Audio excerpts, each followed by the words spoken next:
55 साल सत्ता में रहे। जवाहरलाल नेहरू जी ने कहा था ये घिसते घिसते घिस जाएगा, हटा नहीं पाए। नरेंद्र मोदी जी ने हटाया।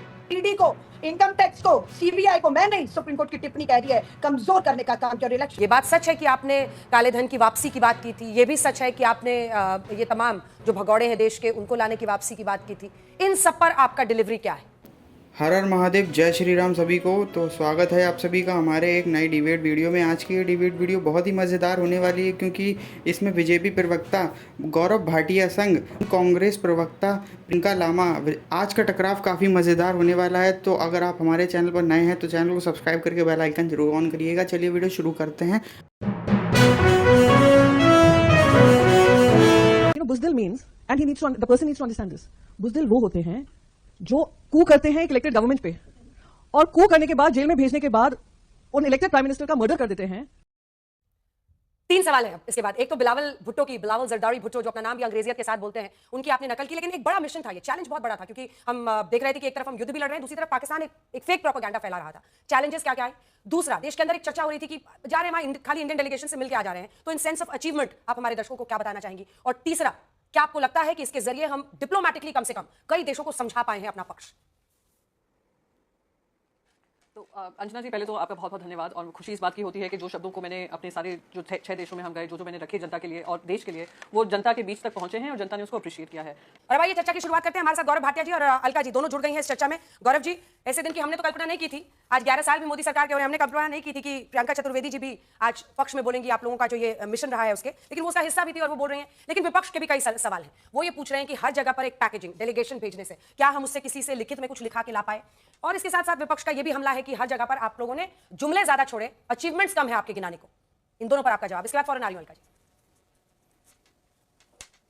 ठीक है, तो सर्वप्रथम तो आज हम सबके लिए गर्व की बात है क्योंकि आज नरेंद्र मोदी जी के नेतृत्व में जो सरकार है ना, 11 साल पूरे करती है। वो इसलिए करती है अंजना जी क्योंकि जनता का विश्वास जो है आज वो मोदी जी पे है।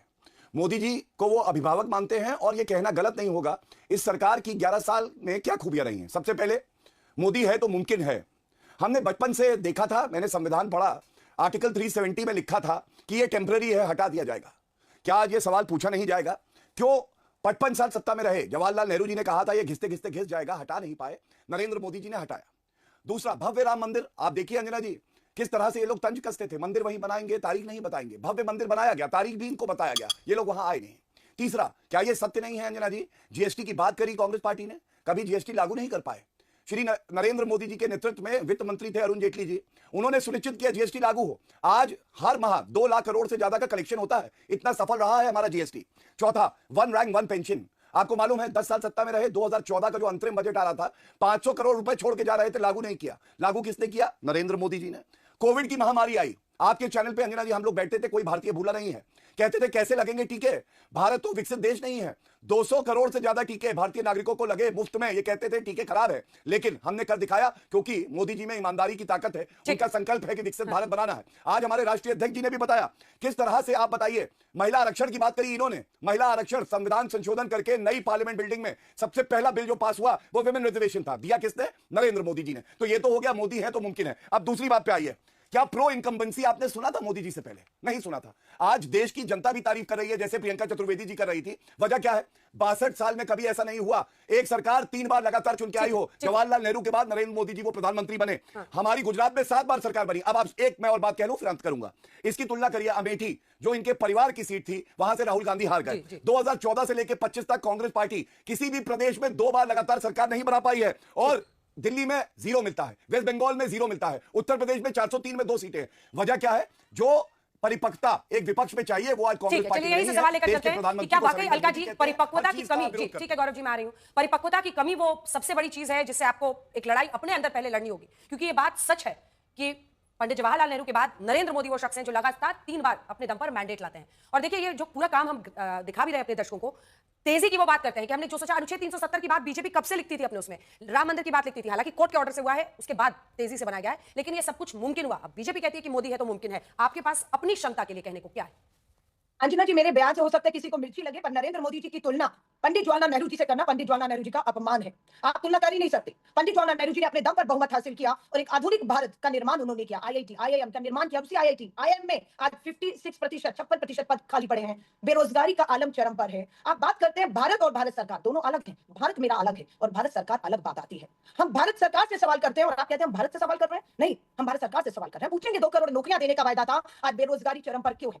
बेटी बचाओ का नारा था, आज क्यों मुजफ्फरपुर में 9 साल की बच्ची और भारत की राजधानी में दिल्ली में भी 9 साल की बच्ची जो है उसका बलात्कार होता है और इलाज की मोहताज रहती है और मौत के मुंह में। प्रज्वल रवन्ना, ब्रजभूषण शरण, कुलदीप सिंह सेंगर को संरक्षण देने वाले प्रधानमंत्री नरेंद्र मोदी जी थे। आज ना उनकी जवाबदेही है, ना कोई बदलाव है। बदले में सिर्फ प्रचार है, जुमलेबाजी। आज 11 साल में एक भी प्रेस कॉन्फ्रेंस करने की हिम्मत देश के प्रधानमंत्री नरेंद्र मोदी क्यों नहीं दिखा पा रहे? अंजना जी, 17 मई 2019 की प्रेस वार्ता में, पहली और अंतिम प्रेस वार्ता में वो दिखे जरूर थे और आप ही ने कहा था प्रधानमंत्री नरेंद्र मोदी जी आपकी इजाजत से सवाल पूछना चाहती हूं, और प्रधानमंत्री जी ने आपके सामने, दुनिया के सामने, नरेंद्र मोदी जी ने अमित शाह जी की तरफ इशारा करके अपना मुंह ऐसा बताया मैं चुप रहूंगा। आज संसद सत्र बुलाने से वो भाग रहे हैं। आज वो भाग रहे हैं सर्वदलीय बैठक बुलाने से। आज वो मणिपुर जल रहा है 11 साल। अरे मणिपुर में आपकी सरकार, आपके सांसद थे, आज भी मणिपुर जल रहा है। आतंकी हमले, शांत हो गया कश्मीर, आतंकी हमले खत्म हो गए, इसके दावे 11 साल आते आते पोल खुल गई पहलगाम गए आतंकी हमलों में। और बिल्कुल प्रियंका चतुर्वेदी ने कहा हम ट्रेड और इकोनॉमी, अरे यही तो है।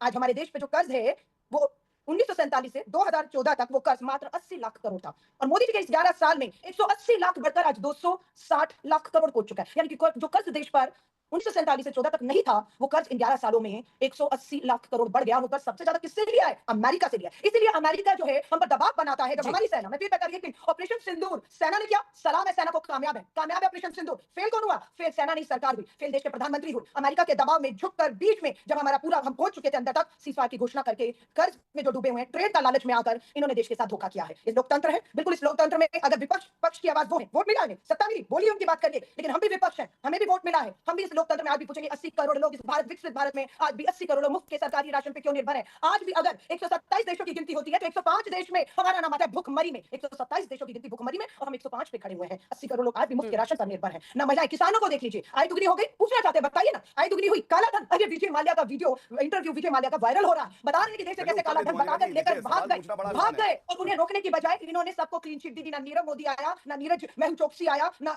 विजय माल्या आया, और आज वो बीच में बैठकर हमारी सरकार को बेनकाब करते काले धन के नाम पर, इलेक्ट्रल बॉन्ड के नाम पर इन्होंने खुलासा करने से मना किया क्योंकि भ्रष्टाचार में भाजपा पूरी तरह थी। और सुप्रीम कोर्ट के आदेश के बाद इलेक्ट्रल बॉन्ड का खुलासा होता है और बीजेपी बेनकाब हो जाती है कि किस तरीके से काले धन के नाम पर, इलेक्ट्रल बॉन्ड के नाम पर इन्होंने देश को चुरा लगाकर संवैधानिक संस्थाओं को, ईडी को, इनकम टैक्स को, सीबीआई को, मैं नहीं, सुप्रीम कोर्ट की टिप्पणी कह रही है, कमजोर करने का काम किया। इलेक्शन आयोग की, चुनाव आयोग की नियुक्ति से सुप्रीम कोर्ट को बाहर करके इस सरकार ने, फिर मैं कहूंगी, हमारी संवैधानिक ढांचे को कमजोर करने का काम किया है, जिसको लेकर कांग्रेस पूरी ताकत के साथ इस लोकतंत्र को, संवैधानिक संस्थाओं को बचाने के लिए लड़ती आई है और लड़ती आएगी। बिना झुके लड़ेंगे हम।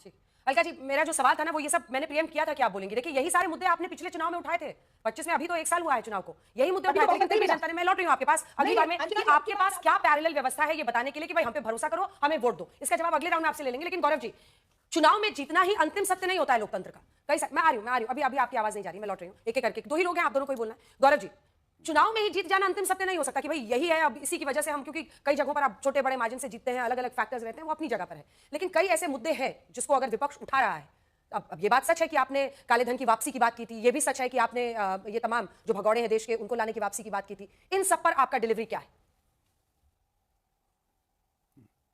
तो सबसे पहले तो ये बता दूं कि आप भी जानती हैं किस तरह से क्रिश्चियन मिशेल अगर वापस आया तो मोदी जी की सरकार में आया। तहव्वुर राना 26/11 का हमला हुआ था मुंबई पे, क्या किया था इनकी सरकार ने? तहव्वुर राना को वापस कौन लाए?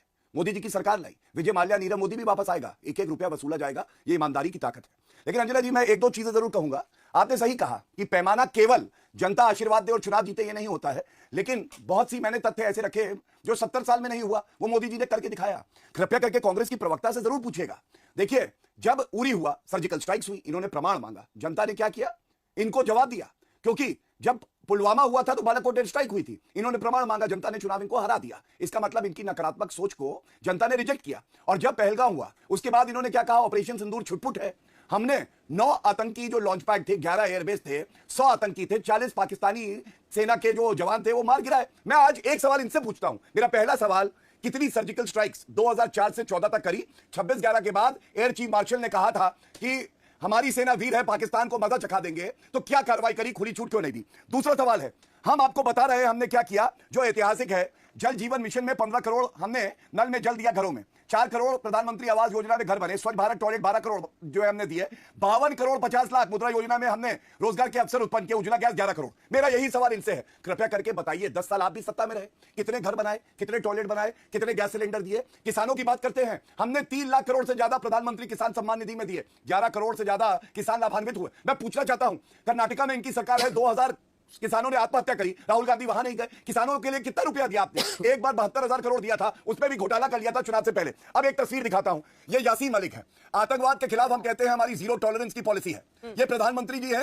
मनमोहन सिंह जी उनके साथ प्रधानमंत्री आवास में है। इसके बाद बदला क्या है ये देखिए, ये वही यासीन मलिक जिसने एयरफोर्स के 4 जवानों को मारा था, बाल से खींच के उसको बाल से खींच के जेल की सलाखों के पीछे हमने डाला, तो क्या ये बड़ी उपलब्धि नहीं है? इसके बाद इन्होंने जो बातें करी उसका मैं जो है उत्तर देना चाहूंगा। इन्होंने सुप्रीम कोर्ट की बात करी, टिप्पणी की, पिंजरे का तोता किसने कहा था? 122 लाइसेंस 2G के सुप्रीम कोर्ट जजमेंट से रद्द हुए थे क्योंकि भ्रष्टाचारी सरकार की कांग्रेस, और 215 खबर इस वक्त आ रही है आपको टोक रही, मोदी सरकार के 11 साल पर राहुल गांधी के सवाल आए हैं।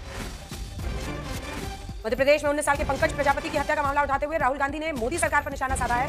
मोदी सरकार के 11 साल में दलितों, आदिवासियों, पिछड़ों, अल्पसंख्यकों के लिए अपमान, हिंसा, भेदभाव से भरे रहे हैं। संस्थागत रूप से 2M दर्जे का नागरिक बनाया गया है, उन्हें मुख्य धारा से हटाया गया है, ये साजिश रची गई है।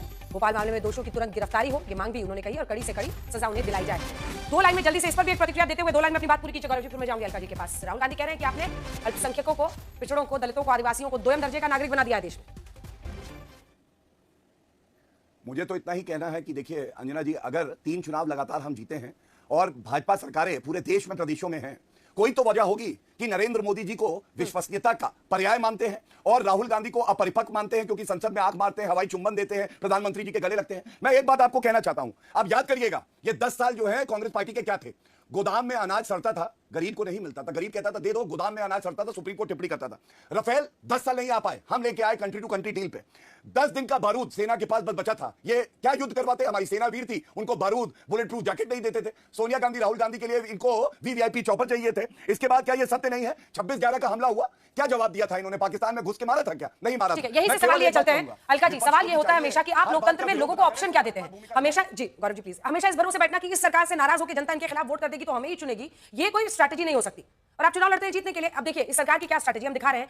तीनों टेरर स्ट्राइक्स के बाद जो बड़े हुए, इन्होंने या तो 2 बार बालाकोट एयर स्ट्राइक किया, उससे पहले उन्होंने सर्जिकल स्ट्राइक किया, और उसके बाद से ऑपरेशन सिंदूर को अंजाम दिया जब पहलगाम हमला हुआ। अब हम आपको बताते हैं मोबाइल मैन्युफैक्चरिंग में जो नंबर्स सामने हैं। 2014 में 2 मैन्युफैक्चरिंग यूनिट्स थी, वो 300 प्लस हुई है। मेड इन इंडिया फोन 26% से 99.3% पहुंचा है। मोबाइल्स बनाए गए हैं 18,000 से वो 4,22,000 हो गए हैं। निर्यात अगर आप देखिए तो बहुत कम उस समय में होता था, और ये अब जो है एक्सपोर्ट हमारा 1,29,000। अब रक्षा के क्षेत्र में भी हम आपको ऐसे ही नंबर्स दिखा रहे हैं। रक्षा उत्पादन 44,429 करोड़, जो कि 14-15 में था, वहां से 1.25 लाख के ऊपर चला गया है। 65% अब अपना रक्षा जो डिफेंस हमारा प्रोक्योरमेंट है वो अपने देश में बना रहे हैं। और ऐसे ही अगर आप देखिए हाल ही में जो कल खबर आई है, 11 साल में 27 करोड़ गरीबी से बाहर हुए हैं।